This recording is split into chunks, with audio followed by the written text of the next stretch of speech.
Students, this is Asma Mushtaq from the EEVIBES, and in this video lecture I'm going to explain what is the interpolation and why do we use it.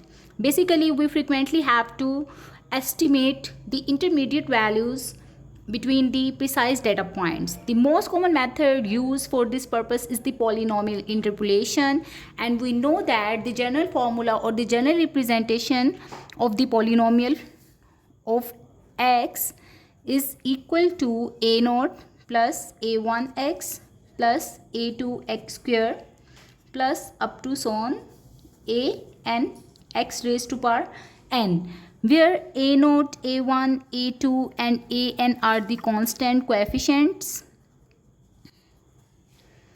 while x1, x2 and xn are the order of the polynomial.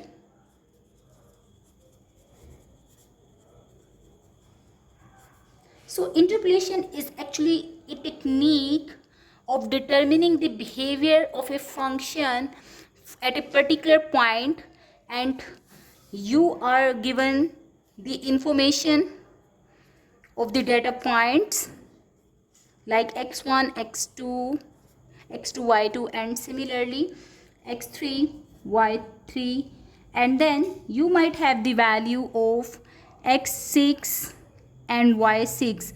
But now what you have been asked to determine the value of the function corresponding to x4, what will be y4, and similarly corresponding to x5, what will be the value of 5.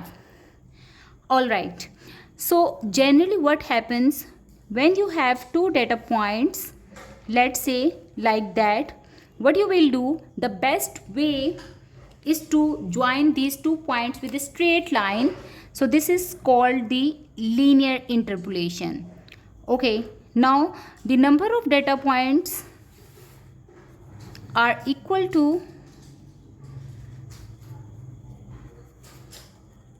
2, while the degree of the polynomial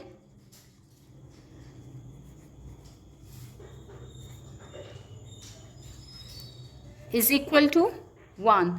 Okay, so from here we can conclude that for n number of data points you will always have the degree of the polynomial always less than 1. That's why for n plus 1 data points the degree of the polynomial will be n, which is always less than 1 by the number of data points. For the simple example, you can understand that if you are having 3 data points, okay, and you are approximating it with a parabola or something like that, then you can see that there are 3 number of data points that you know, and the order of the parabola equation is equal to 2, or the degree is equal to 2. Okay, now let's start with the understanding or the concept of the linear interpolation. What happens in the linear interpolation? Let's say this is the original function which is plotted like that, and what information is available right now? We just know the value of the function at x naught, which is marked as f of x naught, and similarly you know the value of the function at a point which is called x1, and let's mark or represent the value of this function at the point f of x1. Now the only information right now that is available is x naught and f of x naught, similarly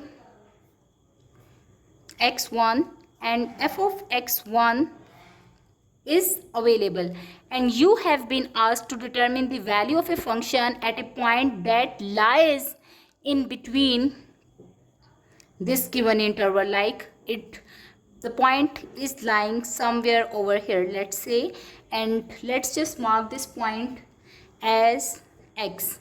Now what we are supposed to do, we have to find the value of the function at a point f of x, as we don't have the information of the graph. Although just for the pictorial representation I have shown it over here, but this information is actually not available, and we will show how the error is actually related while performing the linear interpolation. In the linear interpolation, what we do, we actually join these 2 points with a straight line. Fine.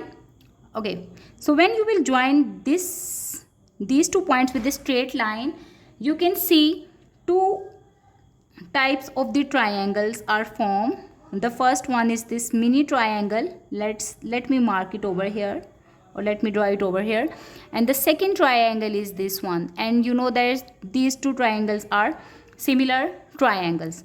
Okay, when we will join these 2 points with a straight line, obviously the approximated value of the function at the point x can be represented, that will be lying on this straight line, by f of x, and the degree of the polynomial will be shown in the subscript. So I have written 1 over here just to indicate that this is the linear interpolation.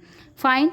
What I am going to do, I am just going to apply the similar triangular formula where the slope of this line will be, or for these 2 triangles, will be same. When I will consider this triangle, I can write it as f1 of x minus f of x naught divided by x minus x naught should be equal to f of x1 minus f of x naught, like I am considering now this larger or bigger triangle. Okay, so this is the difference between the y coordinate, and in the denominator we write down the difference between the values which are the ordinates x1 minus x naught. So basically I have applied the definition of a slope, which is generally represented as m is equal to y2 minus y1 divided by x2 minus x1. So this is the basic formula of the slope. So the slope between these 2 points and between these 2 points will be same. I just have utilized that definition. Now what information will be available while performing the linear interpolation? You will have the value of the function at x naught, which is already mentioned. Similarly, you will have the value of the function at x1, which is mentioned as f of x1. Fine. The only value or the missing value that you need to know is the value of f1 of x. So we will just let it be over here, and we'll shift rest of the entries on the right hand side. Fine. So f1 of x will be equal to what?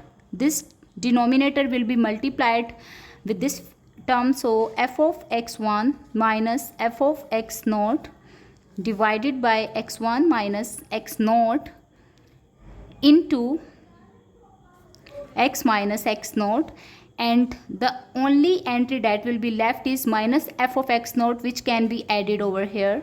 So plus f of x naught. All right.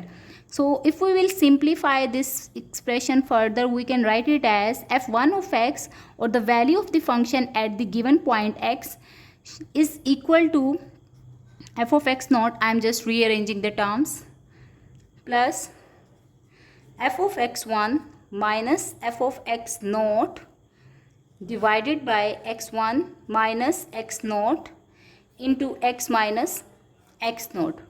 Okay, so this is basically the definition of the slope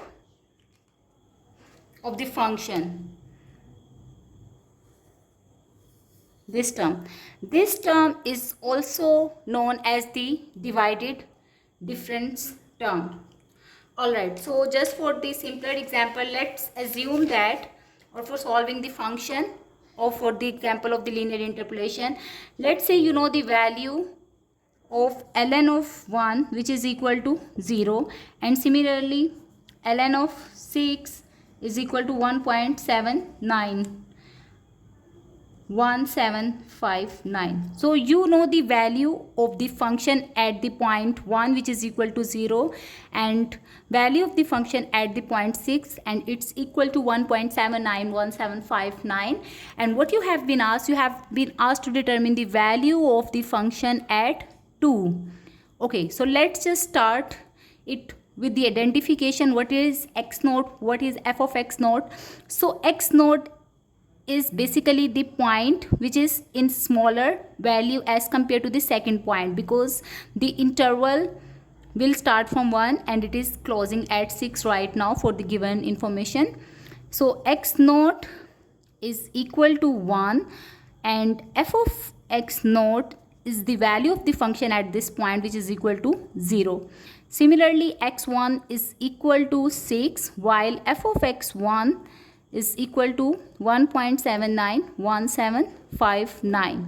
All right, and x is equal to 2, at which we have to determine the value of the function. Let's just apply this formula. I'll just substitute the values right now.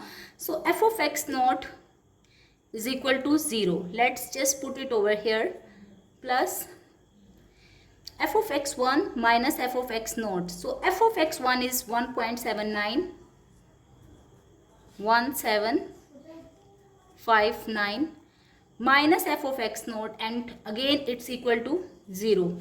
Then 6 minus 1 is equal to 5, and x minus x naught, what is x? X is equal to 2 and x naught is equal to 1. So 2 minus 1 is basically equal to 1. When you will simplify it, you can see that 0.358359 is the value of ln of 2. One thing more that is very important, and you must always remember that linear interpolation is not a very good approach. Why? Because if you notice over here, this is the approximated value according to the linear interpolation, because you actually approximated a curved function with a straight line. So obviously this was the actual value of the function at this point, and this is the approximated value according to the linear interpolation, and the difference between the actual value and the approximated value is marked as the error. Okay, so let's see what happened over here for this type of the example that we did. It can be seen that for 1 and for the 6,